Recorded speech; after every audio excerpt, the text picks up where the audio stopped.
Hello everyone, welcome to my channel. So आज हम पढ़ने वाले हैं fundamentals of database system and इसका हम 6th एडिशन कवर कर रहे हैं। इसका हम नेक्स्ट चैप्टर पढ़ेंगे और इसके ऑथर है रामेश एलमसारी और श्यामकांत भी नवथे। ठीक है, so let's start our video. हम यहाँ पर आज पढ़ेंगे चैप्टर 10। हमने लास्ट वीडियो में चैप्टर 9 कवर किया था। उसके अंदर हमने इनहेंस्ड ईआर मॉडल की डायग्रामेटिकली चीजें समझी थी। उसके अंदर हमने कुछ स्टेप्स समझाई थी। ठीक है, तो आज हम ये पढ़ेंगे। इसके अंदर हम प्रैक्टिकल डीबीएमएस डिजाइन मेथडोलॉजी को कवर करेंगे और जो इम्पोर्टेंट होगा अगर यूएमएल डायग्राम्स से रिलेटेड तो वो हम कवर करेंगे। ठीक है, सबसे पहली बात, the overall database design activities is has to undergo the systematic process is called design methodology. देखो, अगर आपके माइंड में अगर सबका भी मेथड वर्ड यूज होता है तो मेथड जब भी होती तो it is design as a methodology, मतलब सिस्टमेटिकली। लाइक मैंने बोला चाय बनाओ, तो आप चाय बनाओगे तो ऐसा थोड़ी है कि हम चाय में सब एक सिस्टमेटिक तरीके से डलता है कि हमने पहले पानी डाला, है ना, फिर हमने चाय की पत्ती डाली, फिर शक्कर डाली। ठीक है, आप बस शक्कर और चाय की पत्ती को ऐसे ऐसे हिला रहे हो, पानी की जरूरत पड़ेगी उसको उगलने के लिए। ठीक है, एंड एट लास्ट हम उसमें मिल्क डालेंगे। देखो, तरीके अलग हो सकते हैं लेकिन मेथड तो है ना, एक सिस्टमेटिक प्रोसेस तो है ना।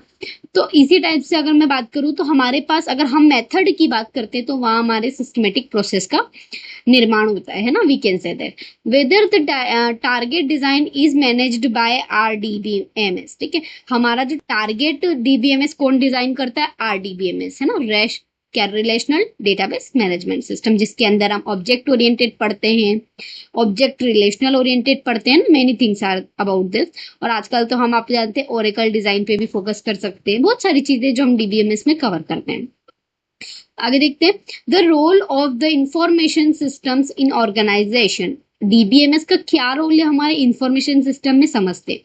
The organisational context for using database system, the part of information system is dominated by file system is 1970 में organisation gradually move to DBMS. क्या बोल रहे हैं कि जब 1916 की बात थी तब हम किस पे बात करते थे?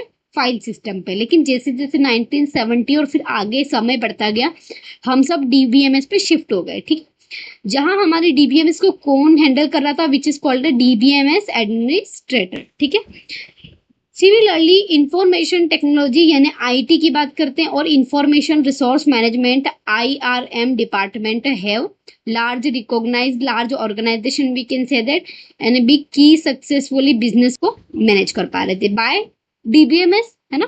डीबीएमएस के बिना कुछ नहीं होता। तो यहाँ पर आगे देखते हैं हम क्या बोला है, many capabilities provided by DBMS system. बहुत सारी प्रोवाइडेड हमको सिस्टम कैपेबिलिटी दी गई है डीबीएमएस ने, which is integrated data across the multiple applications. ठीक है, हम मतलब बहुत सारे मल्टीपल एप्लीकेशन को एक सिंगल डेटाबेस में कंबाइन कर सकते हैं। ठीक है, support for the developing of new application. आप न्यू एप्लीकेशन को डेवलप कर सकते हैं शॉर्ट टाइम में by using high level languages is like SQL, है, क्योंकि एसक्यूएल हमारी एक ऐसी लैंग्वेज है जहां पर हमको मतलब कि बिट वाइज यूज नहीं करना पड़ता है, हम हमारी क्वेरीज वगैरह पूछ सकते हैं। ठीक है, support for casual access for browsing and queries by managers while supporting manager production of transaction process. मैंने आपको बता दिया कि हम एक्सेस कर सकते हैं ब्राउजिंग को, मैनेजर से क्वेरीज पूछ सकते हैं, सपोर्ट होता है हमको यहाँ पर एक प्रोडक्शन लेवल पे। ठीक है, आगे देखते हैं। हम अगर डीबीएमएस के कुछ डेवलपमेंट स्ट्रेंथ की बात करें तो सबसे पहले personal computer and DBMS is like a software product.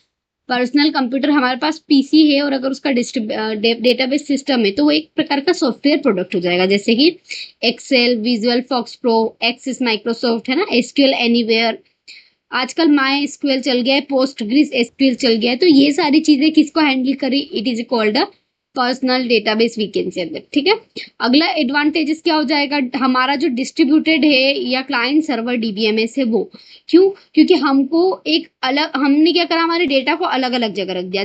देखो, डिस्ट्रीब्यूटेड मतलब क्या होता है, आपने सब, आप एक लोकल सर्वर पे हो, यहाँ पर आपने सारा रख रखा है अपना डेटा, और आपने इसकी हार्ड कॉपीज वगैरह आपने यहाँ बना के रखी है, ताकि आपका डेटा कभी अगर कुछ मतलब उसमें अगर डेटा ब्रीच हो जाए तो आपको उसको एक्सेस करने में प्रॉब्लम ना आए, क्योंकि आपने तो इतनी सारी जगह से उसका डेटा रख रखा है। ठीक है, फॉर बेटर टर्म से, जो कि लोकल कंट्रोल से, अगर एक लोकल कंट्रोल पे रख दिया और अगर करप्ट हो गया तो आपका सारा डेटा लॉस्ट हो जाएगा। ठीक है, और यहाँ पर हम फास्टर लोकल प्रोसेसिंग भी कर सकते हैं, क्योंकि हमने यहाँ डेटा की कॉपी रखी है। तो आप cache memo it's like a cache memory, कि आप कभी भी आओ कभी भी एक्सेस कर जाओ। ठीक है, many organisation now use data dictionary system और इंफॉर्मेशन रिपोजिटरी। मैंने आपको इसका एक बताया था कि थीसारस जो बोलते हैं हम इसको, है ना, थीसारस बोलते हैं कि डेटा डिक्शनरी सिस्टम को इंफॉर्मेशन रिपोजिटरी विच मिनी डीबीएमएस, है ना, it is called a mini DBMS, it is called a Meta data that describe about the data structure, constraint, applications and authorizations and user, जो हमारे इतनी सारी चीजों को दर्शाता है। अब कुछ इंफॉर्मेशन देख लेते हैं जो हमारी डेटा डिक्शनरी के बारे में दी गई है। इट इज अ डिस्क्रिप्शन, आप जानते हैं डिक्शनरी है, हर वर्ड का डिटेल में डिस्क्रिप्शन देगी। Detail information on a physical data, physical database पर एक इंफॉर्मेशन देगी। डिस्क्रिप्शन अबाउट द डेटाबेस के यूजर, है ना, हाई लेवल डिस्क्रिप्शन देगी, समझ रहे हो। रिलेशनशिप बताएगी डेटाबेस ट्रांजेक्शन और डेटा आइटम के बीच में। अगला, frequency of queries and transaction, किस फ्रीक्वेंसी पे क्वेरीज और ट्रांजेक्शन हो रही है ये भी डिफाइन करेंगी। हिस्ट्री ऑफ एनी चेंजेस, अगर आपने कोई बदलाव किए तो उसकी हिस्ट्री रखेगी, जैसे कि हम डेटाबेस और एप्लीकेशन में बदलाव करते हैं। ठीक है, it is also called a data provenances. ठीक है, तो अभी हमने ये सब चीजें समझी। अब हम समझेंगे कि when designing the high performance transaction process system, जब भी हम हाई परफॉर्मेंस डिजाइन की बात करते हैं तो उसमें हम क्या करते हैं, एक around the clock non stop operation करते हैं परफॉर्मेंस को बढ़ाने के लिए। देखो क्या होता है, जब भी हम परफॉर्मेंस की बात करते हैं तो आपने अगर एक बार किसी को हैंडल कर लिया तो आप अगर उसको थोड़ी थोड़ी देर में चेक कर लोगे तो आप एक ही बार में काम कर लोगे, आप बार बार के उसकी परफॉर्मेंस ही बढ़ाते जाओगे नहीं ना। तो एक समय में आप उसको ऐसा करोगे कि नॉन स्टॉप हम उस पर ऑपरेशन करेंगे, जब तक उसकी परफॉर्मेंस अच्छी नहीं हो जाती तब तक हम नहीं रुकेंगे। Transaction performance in a terms average number of transaction per minute, एक मिनट में कुछ एवरेज नंबर ऑफ ट्रांजेक्शन हम परफॉर्म कर सकते हैं। Average and maximum number of response time, और response time maximum number of हो सकता है। इट इज अ क्रिटिकल, ठीक है, एक careful physical database design meet the organisation transaction process need must be such system, यानी कि हमारे पास एक फिजिकल डेटाबेस डिजाइन है जो मीट मतलब इस ऑर्गेनाइजेशन ट्रांजैक्शन से मीट करेगा और इस सिस्टम को अच्छा बनाने की कोशिश करेगा। ठीक है, आगे समझते हैं। ऑर्गेनाइजेशन कमिटेड होती है उनकी इंफॉर्मेशन रिसोर्सेज मैनेजमेंट के लिए, जो कि कहाँ पर रिलेटेड है, डेटा डिक्शनरी। देखो जो ऑर्गेनाइजेशन होती है ना उनके पास डेटाबेस की इंफॉर्मेशन भी रहेंगी और डेटा डिक्शनरी की इंफॉर्मेशन भी रहेंगी, क्योंकि वो अपने आप में एक लार्ज और कॉम्प्लेक्स सिस्टम है। ठीक है, तो अगर कोई नया प्रोडक्ट डीबीएमएस का आएगा, ठीक है, तो it is difficult to change them, लेकिन इट कैन बी, है ना, क्योंकि आप भी जानते हैं कि अगर आप कोई नया एप्लीकेशन आता है तो आपको उसको सीखने में समय लगता है, या कोई नया फीचर या नया मॉडल का फोन आता है तो आप उसको धीरे धीरे करके सीखते हैं, तो वो कॉम्प्लेक्स हो जाता है कभी कभी, तो आपको इसको पता होना चाहिए। ठीक है, आगे देखते हैं the information system of life cycle. ठीक है, आगे हम लाइफ साइकिल की बात करते हैं। तो database system is typically part of the information system which includes all resources that are involved in the collection, management, use and dissemination information resources of the organisation. यानी कि डेटाबेस सिस्टम की बात करते हैं तो यहाँ पर हमारे पास एक इंफॉर्मेशन सिस्टम होगा जिसके अंदर सारे ही रिसोर्सेस होंगे। ठीक है, इन्वॉल्व कलेक्शन भी होगा, मैनेजमेंट भी होगा, यूजेस उसके सारी चीजें होंगी। ठीक है, information system cycles have been macro life cycle और माइक्रो लाइफ साइकिल। ठीक है, फिजिबिलिटी एनालाइज करेंगे। फिजिबिलिटी एनालिसिस मतलब क्या, उसकी कॉस्ट वगैरह कि उसमें कितना टाइम लग रहा है, कॉस्ट लग रही है, ये सब रिलेटेड होता है फिजिबिलिटी स्टडी से। ठीक है, रिक्वायरमेंट कलेक्शन करेंगे और एनालाइज करेंगे, फिर हम करेंगे डिजाइनिंग, फिर हम इंप्लीमेंट करेंगे और फिर वैलिडेट करेंगे और एक्सेप्टेंस टेस्टिंग करेंगे। वैलिडेशन टेस्टिंग यूजर एंड पे होती है, वी कैन से दैट कि यूजर की सारी जो रिक्वायरमेंट्स है वो फुलफिल हो रही है कि नहीं। ठीक है, और एक्सेप्टेंस टेस्टिंग आप जानते हैं कि जब यूजर एक्सेप्ट करता है तब वो टेस्ट करता है, और लास्ट में डिप्लॉय करेंगे, ऑपरेशन करेंगे और उसको मेंटेन कर देंगे। We already understood about this thing in software engineering. ठीक है, now let's talk about the database application system life cycle. ठीक है, अभी हमने इंफॉर्मेशन सिस्टम की बात करी, अब हम माइक्रो लाइफ साइकिल की बात कर रहे हैं। तो सिस्टम की डेफिनेशन देंगे, डेटाबेस को डिजाइनिंग करेंगे, उसको इम्प्लीमेंट करेंगे, उसको लोड या डेटा को कन्वर्जन करेंगे। ठीक है, आगे एप्लीकेशन का कन्वर्जन करेंगे, टेस्टिंग करेंगे, वैलिडेटिंग करेंगे, फिर ऑपरेशंस करेंगे और फिर इसको मॉनिटर करते ही रहेंगे। ठीक है, जैसे कि हमने अगर मान लो कि सिस्टम की डेफिनेशन दी कि भाई मुझे व्हाट्सएप बनाना है, ठीक है, तो व्हाट्सएप का डेटा किस किस तरीके से डिजाइन करना है, समझ में आया। उसको फिर इम्प्लीमेंट करके देखेंगे कि भाई सक्सेसफुल हो रहा है कि नहीं, पता चले मैं भेज रही हूँ आपको और किसी और को चला गया। फिर हम लोडिंग करके देखेंगे उसको और डेटा को कन्वर्ट भी करके देखेंगे कि कोई दिक्कत तो नहीं है ना। आगे देखेंगे उसके एप्लीकेशन को कन्वर्ट करके देखेंगे, वहां पे टेस्ट करेंगे कि कोई बग तो नहीं आ रही है ना। ऑपरेशंस करेंगे, वहां पे पैरेलल एक साथ बहुत सारी चीजें हैंडल करने की कोशिश करवाएंगे और उसको मॉनिटर करके हर बार उसका अपडेट वर्जन निकालते रहेंगे। ठीक है, so this is about the micro life cycle और डेटाबेस एप्लीकेशन सिस्टम। ठीक है, आगे देखते हैं the database design and implementation process समझते हैं। Designing the logical and physical structure of one or more database accommodate the information need to user in organization for the defining set of applications। हम अगर logically design करते हैं, physically design करते हैं, तो हमको एक या एक से ज्यादा डेटाबेस की जरूरत पड़ सकती है। तो हमारे पास यहाँ पे कुछ ऑर्गेनाइजेशन है, वो डिफाइन करते हैं सेट ऑफ एप्लीकेशंस को। ठीक है, आगे समझते हैं phases of database design and implementation for the large database in which सबसे पहले रिक्वायरमेंट कलेक्ट करना, फिर कॉन्सेप्चुअल डिजाइन करना, फिर चॉइस ऑफ डेटाबेस, फिर डेटा मॉडल को मैप करना और फिर फिजिकली डिजाइन और लास्ट फेज से सिस्टम को इम्प्लीमेंट एंड ट्यूनिंग करना। समझ में आया? अगेन से समझते हैं, डेटा को रिक्वायरमेंट कर लिया, मतलब हमको डेटा की जरूरत है, हमने डेटा को कलेक्ट करा। रुको वेट, इट्स लाइक सबसे पहले यहाँ पर देख, तो सबसे पहले हमने रिक्वायरमेंट कलेक्ट करी, गॉट इट। अब हमने क्या करा, कॉन्सेप्चुअल डिजाइन करा। देखो यहाँ पे कॉन्सेप्चुअल डिजाइन करा जिसके अंदर हमारा डेटा जो है वो इंडिपेंडेंट है। फिर हमने चॉइस ऑफ डीबीएमएस, हम डीबीएमएस को चॉइस करेंगे कि कौन सा डीबीएमएस हमको यूज करना है। फिर डेटा मॉडल को मैप करेंगे, मतलब हम यहाँ पे लॉजिकल डिजाइन करेंगे, है ना, यानी कि conceptual design, logical design and physical design. लेकिन इसमें जो 3 और स्टेप जोड़ी गई है उनका अपना एक मकसद है। ठीक है, फिजिकल डिजाइन और फिर सिस्टम को इम्प्लीमेंट करके उसकी ट्यूनिंग कर देंगे। ठीक है, तो समझते हैं इनको। मेन फेसेस इसमें कुछ है, मैंने आपको बता दिया, जैसे कि रिक्वायरमेंट एनालिसिस, कॉन्सेप्चुअल, है ना, choice of data model mapping जिसमें हम लॉजिकल डिजाइन पढ़ेंगे, फिजिकल डिजाइन और इम्प्लीमेंटेशन। ठीक है, सबसे पहले हमारी बात कॉन्सेप्चुअल डिजाइन, इसके अंदर होगा, देखो लॉजिकल डिजाइन, है ना, फिजिकल डिजाइन, इनने ओवरव्यू दे रखा है, बार बार वही बता रहे हैं। सबसे पहला फेस आता है हमारे पास रिक्वायरमेंट कलेक्शन एंड एनालिसिस। तो अगर मैं इसकी बात करूं तो आप जानते हैं कि इसमें क्या होगा, सिंपली हमारी इंफॉर्मेशन को हम कलेक्ट करेंगे जिसके अंदर हम रिक्वायरमेंट स्पेसिफिकेशन टेक्निक का यूज करेंगे। ठीक है,